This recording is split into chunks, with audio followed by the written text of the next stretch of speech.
Evan McMullin in Utah. He is an independent candidate for president, and at the risk of introducing you in a potentially offensive way, Evan, you are, to many viewers, somewhat obscure. I suppose the question is, when things happen like this, and things that are happening, a reassessment and completely by many Republicans of Donald Trump's candidacy, do you think that affects you and whether more people are going to learn about Evan McMullin? Well, I think so. It is happening. In fact, we're seeing more and more engagement online. I mean, it's just been a wonderful opportunity for us, frankly, to get our message out.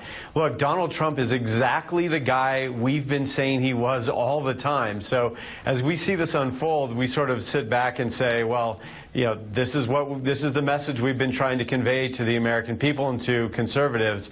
But I think people are getting it now because they're hearing Donald Trump's own words in such an egregious, with these egregious comments, these vile comments, and they're looking for other options now. We are the only conservative ticket in this race, Mindy Finn and I, and we hope to pull more of Donald Trump's support away from him, especially in light of this revelation. You say his comments are vile. Do you look at them as simply objectionable speech, or do you look at them as something that relates to criminal conduct, battery, unwanted sexual assault, or creates an environment where that is somehow encouraged? Is this just speech to you, or is it something worse than that?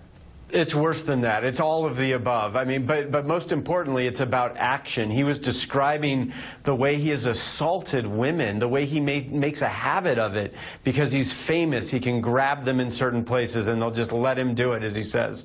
Look, this is absolutely unacceptable. We simply cannot have a leader, a president of this great nation who takes that kind of approach, who's guilty by his own admission of those kinds of crimes. So look, we need a new generation of leadership in this country. This is what I've been saying for the last couple of months. It's time for a new conservative movement. The Republican Party isn't getting it done for conservatives anymore, and we need something new. That's what Mindy Finn and I are building, and it's, you know, we're getting great traction across the country. We've only been in the race for, you know, under 2 months, and have built something that's becoming a movement, candidly. And we've got millions of supporters across the country already. These are people who could never support Trump. These are people who are just salt of the earth sorts of men and women who love this country and who accept the fact that we were all created equal, all men and all women, and that we're entitled to liberty and to the pursuit of happiness. Let me read you from this statement. We started the broadcast at 5 p.m. Eastern. At 5:05, we had John McCain's withdrawal of support for Donald Trump, which is no small thing. It's now 5:22, but he is not yet edging towards you. Here's what he says at the end of his statement, referring to his wife. Cindy and I will not vote for Donald Trump. I've never voted for a Democratic presidential candidate, and we will not vote for Hillary Clinton. We will write in the name of some good conservative Republican who's qualified to be president. Are you going to call John McCain? Are these some of the people you think you have a shot at winning over? Well, certainly, and we're a write-in candidate in Arizona. In fact, John McCain's daughter, I believe, has voiced support for my candidacy, too. And I hope to talk to the senator about it as well, now that he's moved away from Trump.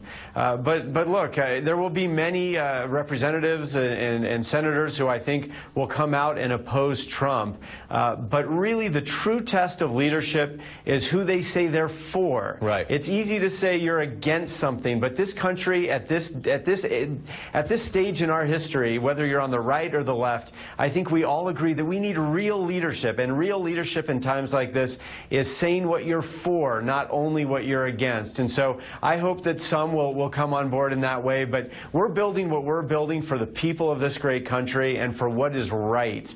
And whether they come on board or not won't stop that. All right, independent presidential candidate Evan McMullin on a day when a lot of folks are talking about what the choices are in this race. Thank you for joining us. I want to also show you